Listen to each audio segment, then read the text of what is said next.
I want to associate myself with the comments that have already been made by my elder brother, Raila Odinga, on the journey that we have come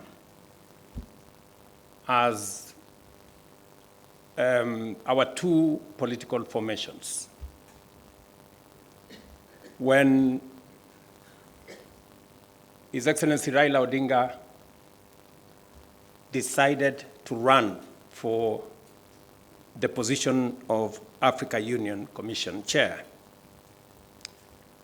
it was obvious to me that, number one, as a citizen of this country, I owed him support. And it was also clear to me that knowing him as a Pan-Africanist, as a leader with experience, and that he had immense understanding of issues Africa, he qualified for not just my support, but that of the government of Kenya. And that is why we went out of our way to support his candidature. As he has said, there were many propositions about his candidature. There are those who said my support for Raila Odinga was so that I could exit him from the stage. But there are those also who told me that by supporting the Honorable Raila Odinga and by him being the chair of Africa Union, I will be empowering him so that he can come and compete with me. And I had a very clear answer to them, that my support for Raila Odinga is not conditioned on him supporting me or him surrendering his aspirations for whatever reason. It was very clear to me that this support was deserved as a Kenyan. And I said then, and I will say again, that the Honorable Raila Odinga was a great candidate. He went out of his way. He ran a beautiful campaign, and I am very proud of his candidature, the outcome notwithstanding.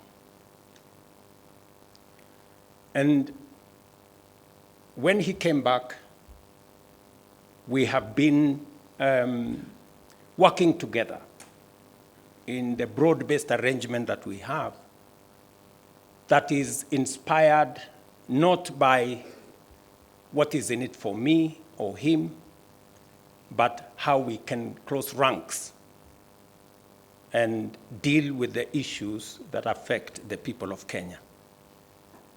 And that brings us to this moment. And I must congratulate the Honorable Raila Odinga and the ODM party for their boldness and courage to take the position for Kenya and for the people of Kenya. That to me is a very bold decision. It's a very courageous decision. It may not be a popular decision, but that does not undermine the fact that it is the right decision to stand with the people of Kenya.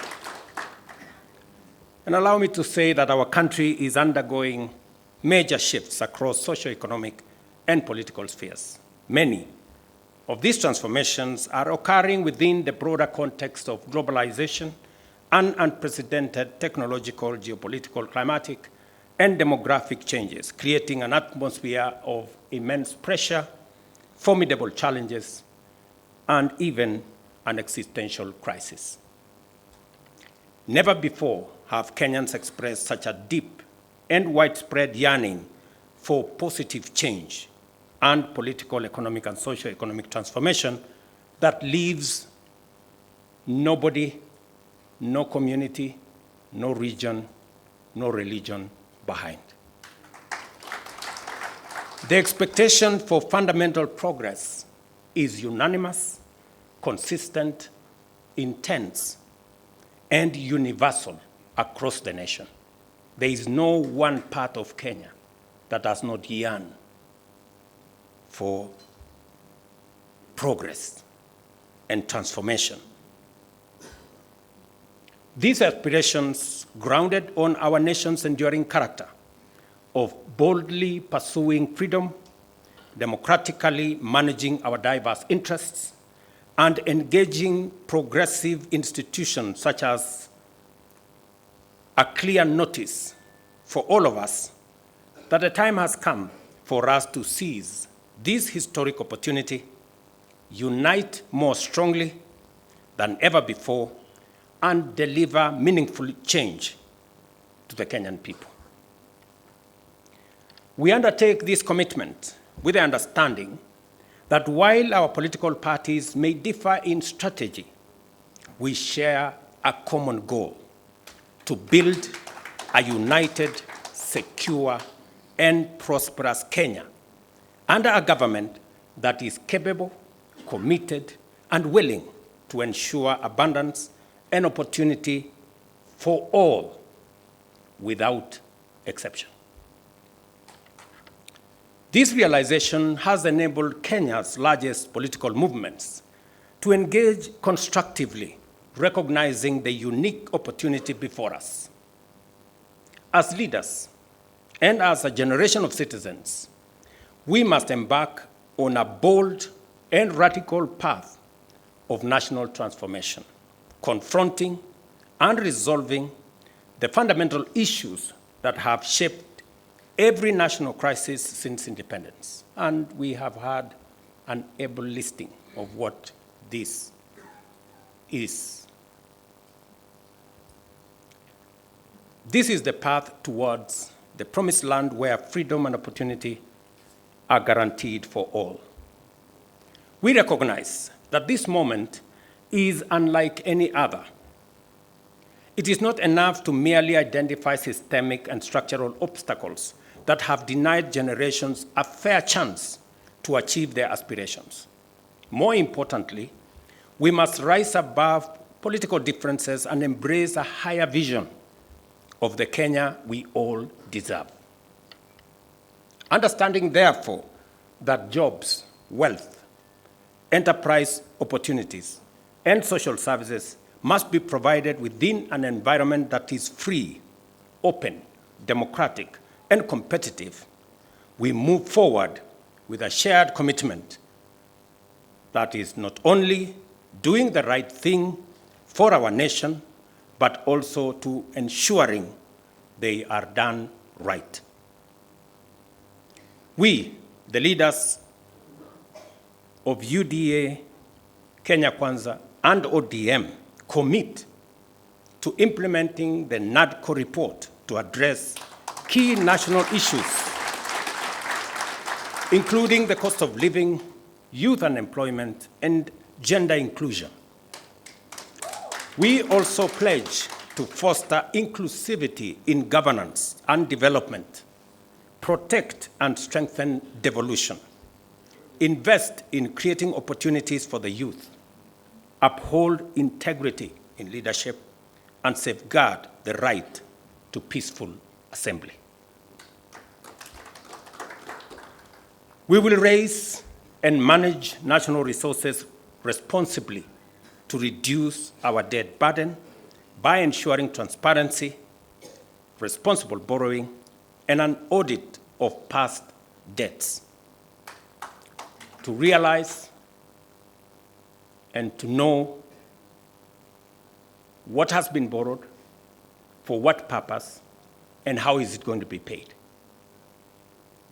I attempted to set up this audit. It didn't work. I am confident that under this broad formation, we will now be able to audit our debts. This moment is not about William Ruto or Raila Odinga. This agreement, this memorandum of understanding, is not about sharing positions or winning elections. It is about the people and the interests of Kenya.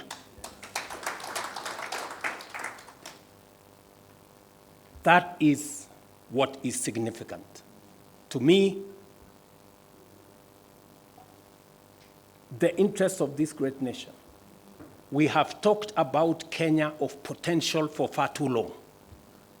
It is now time that we close ranks as leaders, because this nation can succeed.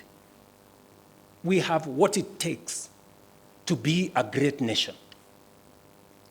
But we haven't made the steps and the decisions that would make this nation great, because we have always been making politically correct decisions.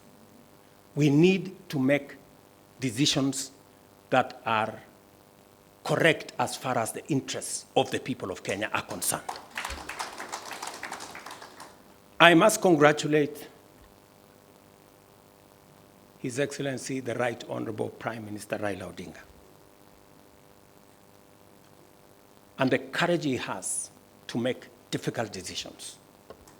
Not many leaders can make the kind of decisions the Right Honorable Raila Odinga can make.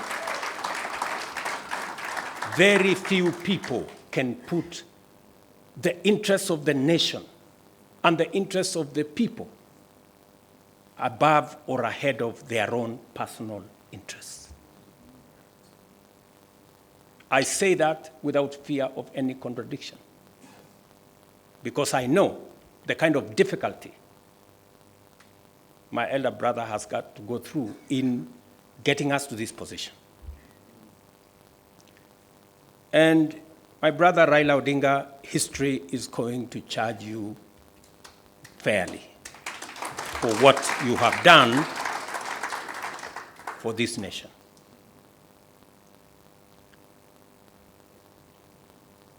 Immediately after the elections, several months after the elections, I called my brother and I told him, "You have been my party leader. You have been my senior. Today, by God's grace, I'm president. I want you to be treated well.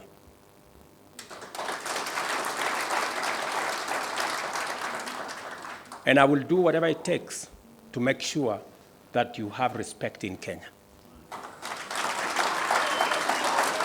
And I am not doing this so that for any other reason that is selfish to me. I am doing this because I'm a younger person.